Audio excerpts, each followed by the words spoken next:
빗방야담에 오신 여러분 환영합니다. 구독과 좋아요 눌러주세요. 이야기 시작합니다. 옛날 옛적 숙종 임금님께서 나라를 다스리시던 말년의 일이었습니다.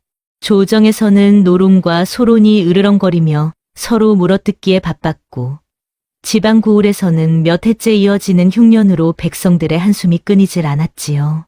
그 중에서도 평안도 깊숙한 골짜기에 자리 잡은 어느 고을은 더욱 심상치 않았습니다. 곡식은 여물지 않고 우물물은 뿌옇게 흐려졌으며, 밤이면 어디선가 이상한 소리가 들려왔습니다. 마을 사람들은 수군거렸지요. 귀신이 곡하는 소리가 아니겠나?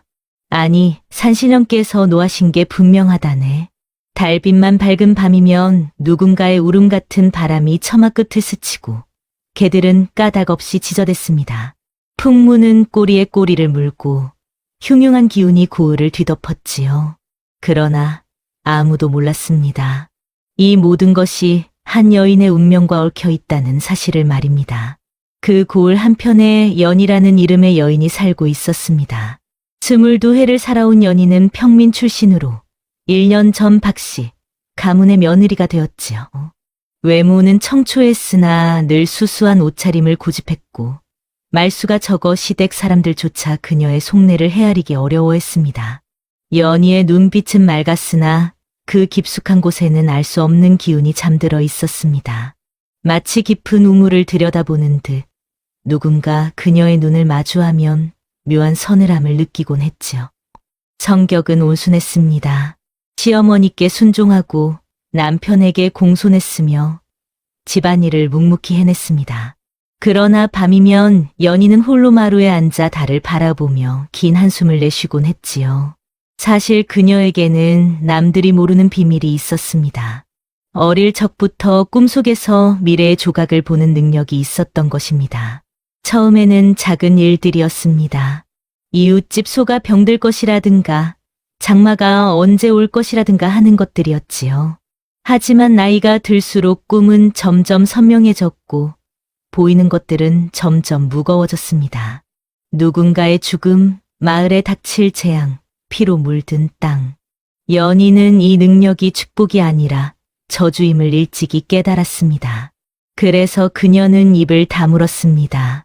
말하면 미친 여자 취급을 받거나 무당으로 몰려 쫓겨날 것이 뻔했으니까요. 그렇게 연희는 혼자서 모든 것을 견뎌냈습니다. 연희가 시집온 박씨 가문은 평범한 양반 가문이었습니다. 넉넉하지는 않았으나 굶주리지도 않는 그런 중간쯤 되는 집안이었지요. 시어머니 박씨 마님은 엄격한 분이었습니다. 며느리에게 집안일을 꼼꼼히 가르쳤고 예법을 어기는 것을 용납하지 않았지요. 그러나 그 속에는 깊은 정이 있었습니다.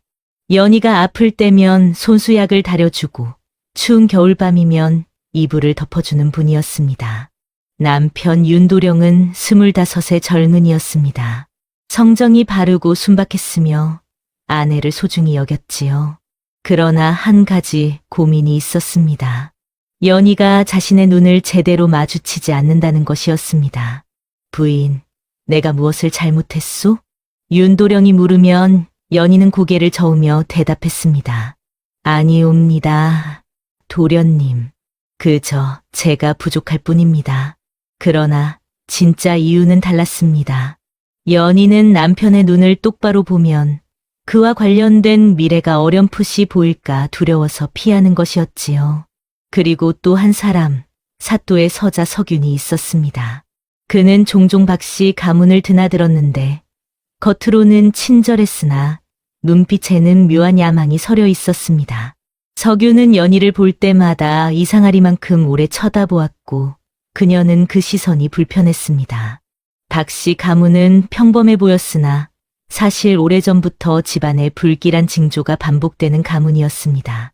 대대로 누군가는 젊은 나이에 세상을 떠났고 누군가는 미쳐버렸지요. 그러나 이는 집안 어른들만 아는 비밀이었습니다. 연희는 시댁에서 소박한 일상을 보냈습니다. 새벽에 일어나 밥을 짓고 마당을 쓸고 빨래를 했지요. 낮에는 바느질을 하고 저녁에는 시어머니께 문안을 드렸습니다. 그러나 밤이 되면 고통이 시작되었습니다. 같은 꿈을 반복해서 꾸었던 것입니다. 달빛 아래 피투성이가 된 어떤 남자가 쓰러져 있었습니다. 그 남자는 연희를 보며 입을 움직였지요. 이 집안에 재앙이 든다. 목소리는 들리지 않았으나 입 모양으로 그 말을 알 수 있었습니다. 남자의 얼굴은 흐릿했으나 입고 있는 옷은 박씨, 가문 사람들이 입는 것과 비슷했습니다. 연희는 식은땀을 흘리며 깨어났습니다. 가슴이 두근거리고 숨이 가빠졌지요. 옆에서 자던 남편이 깨어나 물었습니다. 부인, 괜찮소? 악몽이라도 꾸었소? 아니옵니다. 그저 잠결이 좋지 않았을 뿐입니다. 연희는 애써 웃으며 대답했으나 손은 부들부들 떨리고 있었습니다. 낮에도 이상한 일이 있었습니다. 장독대 뒤에서 작은 울음소리 같은 것이 들렸던 것입니다.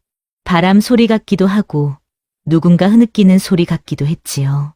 연희가 다가가면 소리는 멈췄고 돌아서면 다시 들렸습니다. 그것은 그녀만이 듣는 음산한 반향이었습니다. 다른 사람들은 아무것도 듣지 못했으니까요.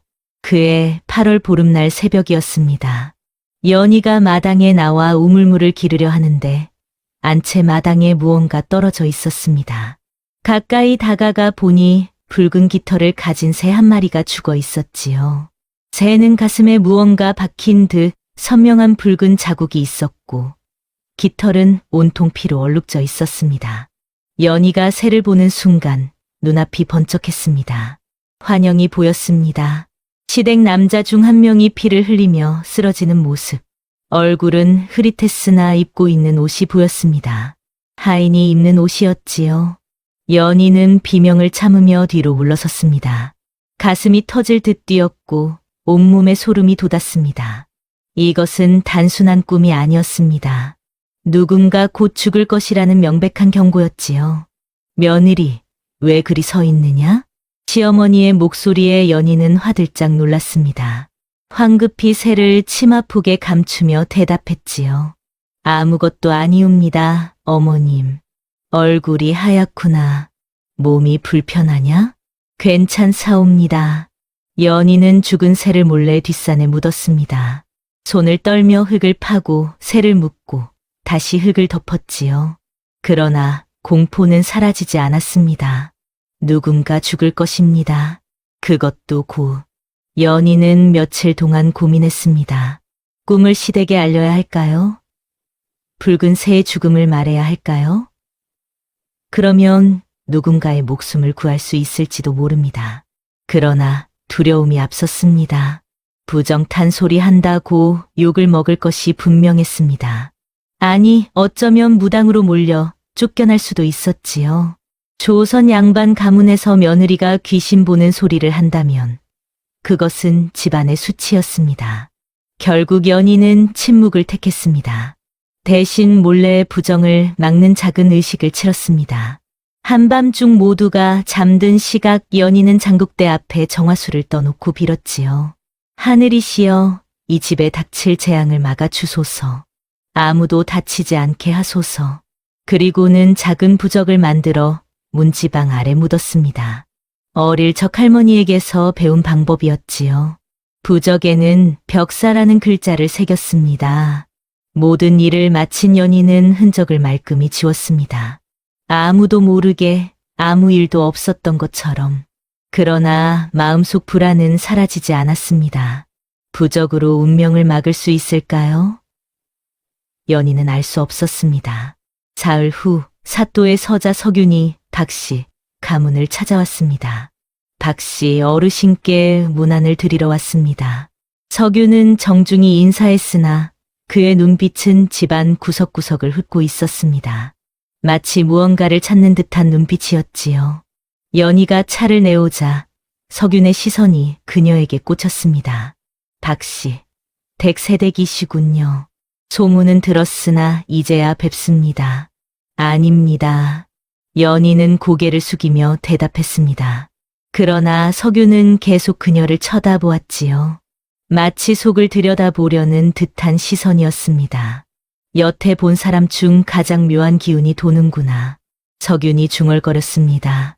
목소리는 작았으나 연희의 귀에는 또렷이 들렸지요.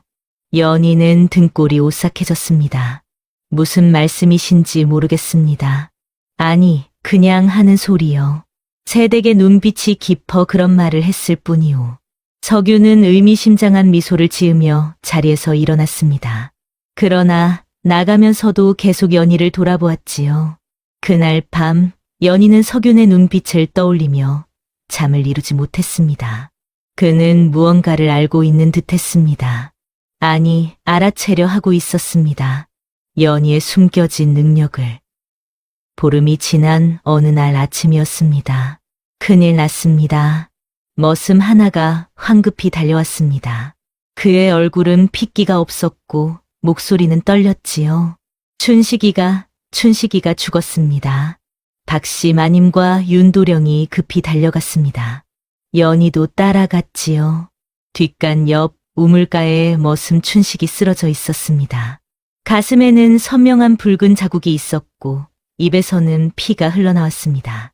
마치 연희가 본 붉은 새와 똑같은 모습이었지요. 연희는 그 자리에서 얼어붙었습니다. 꿈속에서 본 장면 그대로였습니다. 환영에서 본 그 모습 그대로 춘식이 죽어 있었던 것입니다.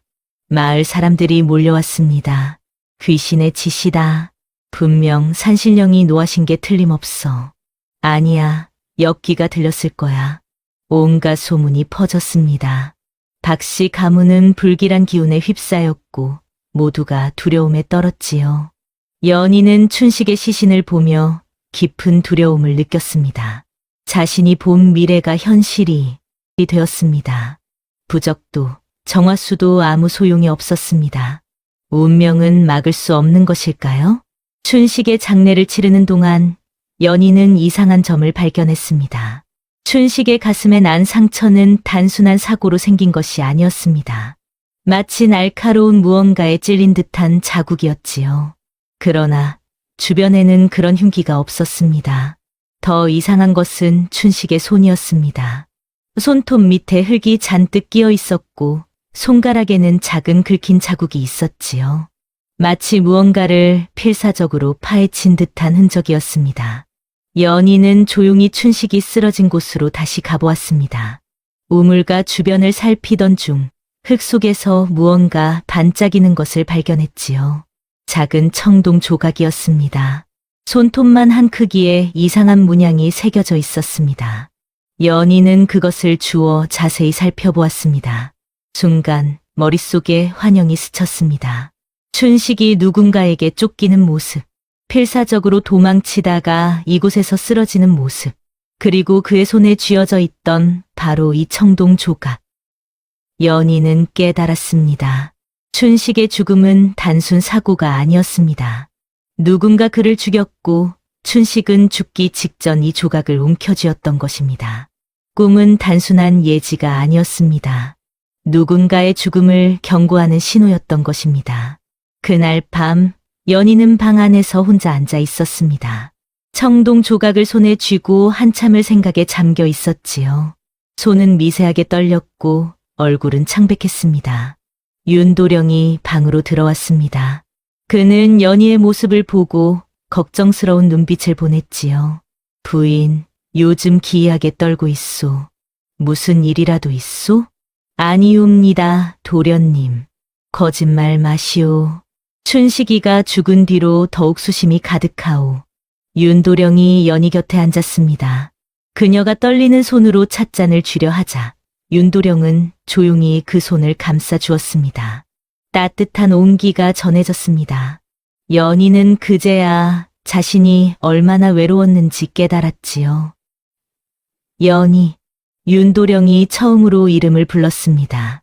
그대 혼자 슬픔을 견디지 마시오. 내가 있지 않소. 도련님, 무슨 일이 있어도 내가 그대를 지킬 것이오. 그러니 두려워 마시오.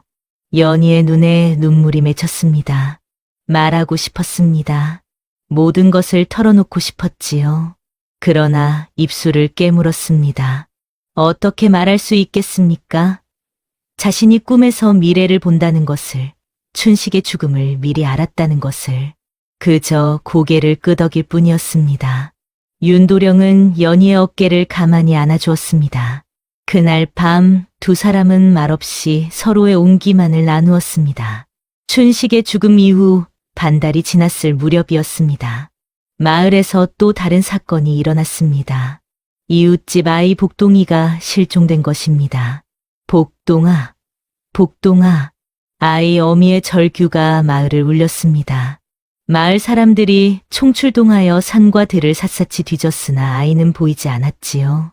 그날 밤 연희는 또 꿈을 꾸었습니다. 피바람이 몰아치는 속에서 아이가 울고 있었습니다. 어두운 곳, 축축한 곳, 흙냄새가 나는 곳. 아이의 울음소리는 점점 작아졌고 마침내 사라져버렸습니다. 연희는 비명을 지르며 깨어났습니다. 온몸이 식은땀으로 젖어 있었지요. 이튿날 아침 시댁 어른들이 모여 수군거렸습니다. 이상하지 않소? 며느리가 온 뒤로 집안의 변고가 끊이질 않소. 춘식이도 그렇고 이번 아이 실종 사건도 그렇고 혹시 며느리가 부정을 탔거나 애군을 끌고 온 것은 아니겠소? 연희는 부엌에서 그 말을 듣고 있었습니다. 가슴이 무너지는 것 같았지요. 자신이 의심받고 있었습니다. 시어머니 박씨 마님은 그런 말을 막았으나 마을 사람들의 의심은 점점 커져갔습니다. 연희를 보는 눈빛이 차갑게 변했지요. 연희는 알고 있었습니다. 복동이가 위험하다는 것을. 그러나 어떻게 말할 수 있겠습니까? 꿈을 꾸었다고? 입을 열 수가 없었습니다. 사흘째 되는 날 연희는 우물가로 나왔습니다. 물을 기르려다 우물 주변을 살피던 중 돌 틈새에서 이상한 것을 발견했지요. 작은 종이 조각이었습니다. 아니, 종이가 아니었습니다. 천에 무언가를 그린 부적의 일부였습니다. 비에 젖고 해에 발해서 거의 알아볼 수 없었으나 문양의 일부가 남아 있었지요. 연희는 그 문양을 보는 순간 온몸에 전율이 흘렀습니다. 그것은 자신이 어릴 적 할머니에게서 본 부적과 같은 것이었습니다. 할머니는 말했지요. 연희야, 이것은 우리 같은 사람들만 쓰는 예지 부적이란다. 함부로 남에게 보여서는 안 된다. 예지, 부적. 자신과 같은 능력을 가진 이들만이 사용하던 것이었습니다. 그런데 왜 이것이 여기에 있는 것일까요? 연희는 깨달았습니다. 마을 어딘가에 자신과 같은 능력을 지닌 이가 있다는 것을. 아니, 어쩌면 그 능력을 악용하는 자가 있을지도 모른다는 것을. 춘식의 죽음, 복동이의 실종. 이 모든 것이 우연이 아닐지도 몰랐습니다. 연희는 부적 조각을 품에 넣었습니다. 손이 떨렸으나 이제는 더 이상 숨어 있을 수만은 없었습니다. 진실을 밝혀내야 했습니다. 그날 밤 연희는 홀로 앉아 생각에 잠겼습니다. 모든 조각들을 맞춰보니 하나의 그림이 보이기 시작했습니다. 자신이 보는 꿈은 단순한 예언이 아니었습니다. 그것은 아기를 가진 누군가의 행적을 비추는 그림자였습니다. 마치 거울처럼 그 사람이 저지를 일을 미리 보여주는 것이었지요. 춘식은 무언가를 알았을 것입니다. 그래서 죽임을 당했습니다. 복동이도 무언가를 보았거나 들었을 것입니다. 그래서 사라진 것입니다. 그렇다면 다음 목표는? 연희는 소름이 돋았습니다. 꿈속에서 본 피투성이 남자. 그것은 아직 일어나지 않은 미래였습니다. 시댁의 누군가가 위험에 처할 것입니다. 이를 막지 않으면 시댁과 마을이 위험해질 것입니다. 연희는 결심했습니다. 더 이상 숨지 않겠다고. 자신의 능력을 드러낼 각오를 했지요. 설령 미친 여자로 몰린다 해도 무당으로 쫓겨난다 해도 상관없었습니다. 사람의 목숨이 달린 일이었으니까요. 연희는 다음 날 아침 시어머니를 찾아갔습니다. 어머님, 드릴 말씀이 있사옵니다. 무슨 일이냐? 제가 꿈을 꾸옵니다. 이상한 꿈을. 연희가 말을 꺼내려는 순간 밖에서 비명이 들려왔습니다. 복동이를 찾았다. 복동이는 뒷산 동굴에서 발견되었습니다. 다행히 살아있었으나 정신을 잃은 상태였지요. 아이를 발견한 사람은 다름 아닌 석윤이었습니다. 그는 우연히 산을 지나다 동굴에서 신음소리를 듣고 아이를 구했다고 했습니다. 마을 사람들은 석윤을 칭송했습니다. 그러나 연희는 이상했습니다. 왜 하필 석윤이 아이를 찾았을까요? 어떻게 그곳을 알았을까요? 그날 밤 시어머니 박씨 마님이 연희를 불렀습니다. 연희야, 앉거라 예, 어머님. 박씨 마님의 얼굴은 심각했습니다. 한참을 말없이 앉아있던 그녀가 입을 열었지요. 내게 숨겨온 이야기가 있다. 어머님, 사실 너는 우리 박씨 가문의 피부치란다. 연희는 깜짝 놀랐습니다. 무슨 말인지 이해할 수 없었지요. 박씨 마님이 천천히 이야기를 풀어놓았습니다. 20여 년 전 박씨 가문에서 어린 여자아이 하나가 사라졌습니다. 흉년이 들어 마을이 혼란스러웠던 시기였지요. 아이는 끝내 찾지 못했고 가문은 그 일을 비밀에 붙였습니다. 그런데 1년 전 박씨 마님은 우연히 연희를 보고 깜짝 놀랐습니다. 연희의 얼굴이 잃어버린 아이의 어머니, 즉 박씨 마님의 동생과 똑같았던 것입니다. 은밀히 조사한 결과 연희는 그 잃어버린 아이였습니다. 박씨 마님은 연희를 다시 가문으로 데려오기 위해 혼사를 주선했던 것입니다. 그리고 또 하나 우리 가문에는 대대로 내려오는 특별한 혈통이 있단다. 특별한 혈통이라 하시면 예지 능력이 나타나는 혈통이다. 내 증조할머니도 그 윗대 할머니도 모두 꿈에서 미래를 보는 능력이 있었지. 연희는 말문이 막혔습니다. 그런데 이 능력을 노리는 자들이 있었다. 권력을 차지하기 위해, 재물을 얻기 위해 우리 가문을 이용하려는 자들 말이다. 박씨, 마님의 목소리가 떨렸습니다. 그 중 하나가 석윤이다. 그날 밤은 유난히 달이 밝았습니다. 연희는 잠을 이룰 수 없어 마루에 앉아 있었습니다. 시어머니의 말이 머릿속을 맴돌았지요. 자신이 박씨, 가문의 혈육이라는 것, 예지 능력이 가문의 혈통에서 비롯된 것, 그리고 석윤이 그 능력을 노리고 있다는 것. 모든 것이 이제야 이해되었습니다. 그때 꿈이 다시 왔습니다. 눈을 감지도 않았는데 환영이 눈앞에 펼쳐졌지요. 윤도령이 피를 흘리며 쓰러져 있었습니다. 얼굴은 창백했고 가슴에는 깊은 상처가 있었습니다. 그 옆에 석윤이 서 있었고 손에는 피 묻은 칼을 들고 있었습니다. 안 돼. 연희는 비명을 지르며 뛰쳐나갔습니다. 남편의 방으로 달려갔으나 그곳은 텅 비어 있었지요. 도련님, 도련님. 하인을 불러 물으니 윤도령은 석윤의 부름을 받고 사또댁으로 갔다고 했습니다. 연희의 머릿속이 하얘졌습니다. 꿈이 현실이 되려 하고 있었습니다. 말을 준비하라. 당장. 하오나 마님, 한밤중에. 당장이라 했다. 연희는 처음으로 큰 소리를 쳤습니다. 하인들이 놀라 움직였지요. 그러나 이미 늦었습니다. 동쪽 하늘이 붉게 물들었습니다. 사또댁 방향에서 불길이 치솟고 있었지요. 곧이어 급한 발소리가 들렸습니다. 큰일 났습니다. 도련님께서 석윤의 군사들에게 끌려가셨습니다. 연희는 그 자리에 주저앉았습니다. 무릎에 힘이 풀려버렸지요. 석윤이 바로 이 모든 사건의 배우였습니다. 춘식을 죽이고 복동이를 납치하고 이제는 윤도령까지 해치려 하고 있었습니다. 연희는 일어섰습니다. 떨리는 다리에 힘을 주고 흐트러진 옷을 여몄습니다. 눈빛은 더 이상 흔들리지 않았지요. 어머님, 제가 가겠습니다. 안 된다, 연희야. 너까지 위험해진다. 이미 늦었습니다. 석윤이 노리는 것은 저의 능력입니다. 제가 가지 않으면 도련님은 죽습니다. 박씨 마님은 연희를 붙잡으려 했으나 연희의 눈빛을 보고는 손을 놓았습니다. 그 눈에는 결연한 의지가 담겨 있었지요.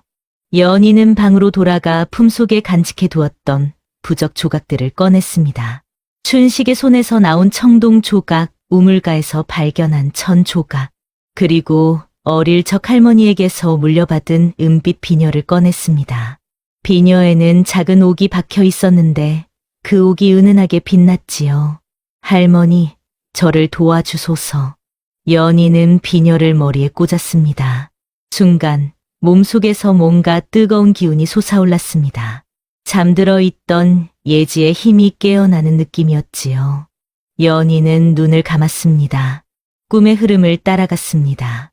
윤도령이 어디에 있는지, 석윤이 무엇을 꾸미고 있는지 보이기 시작했습니다.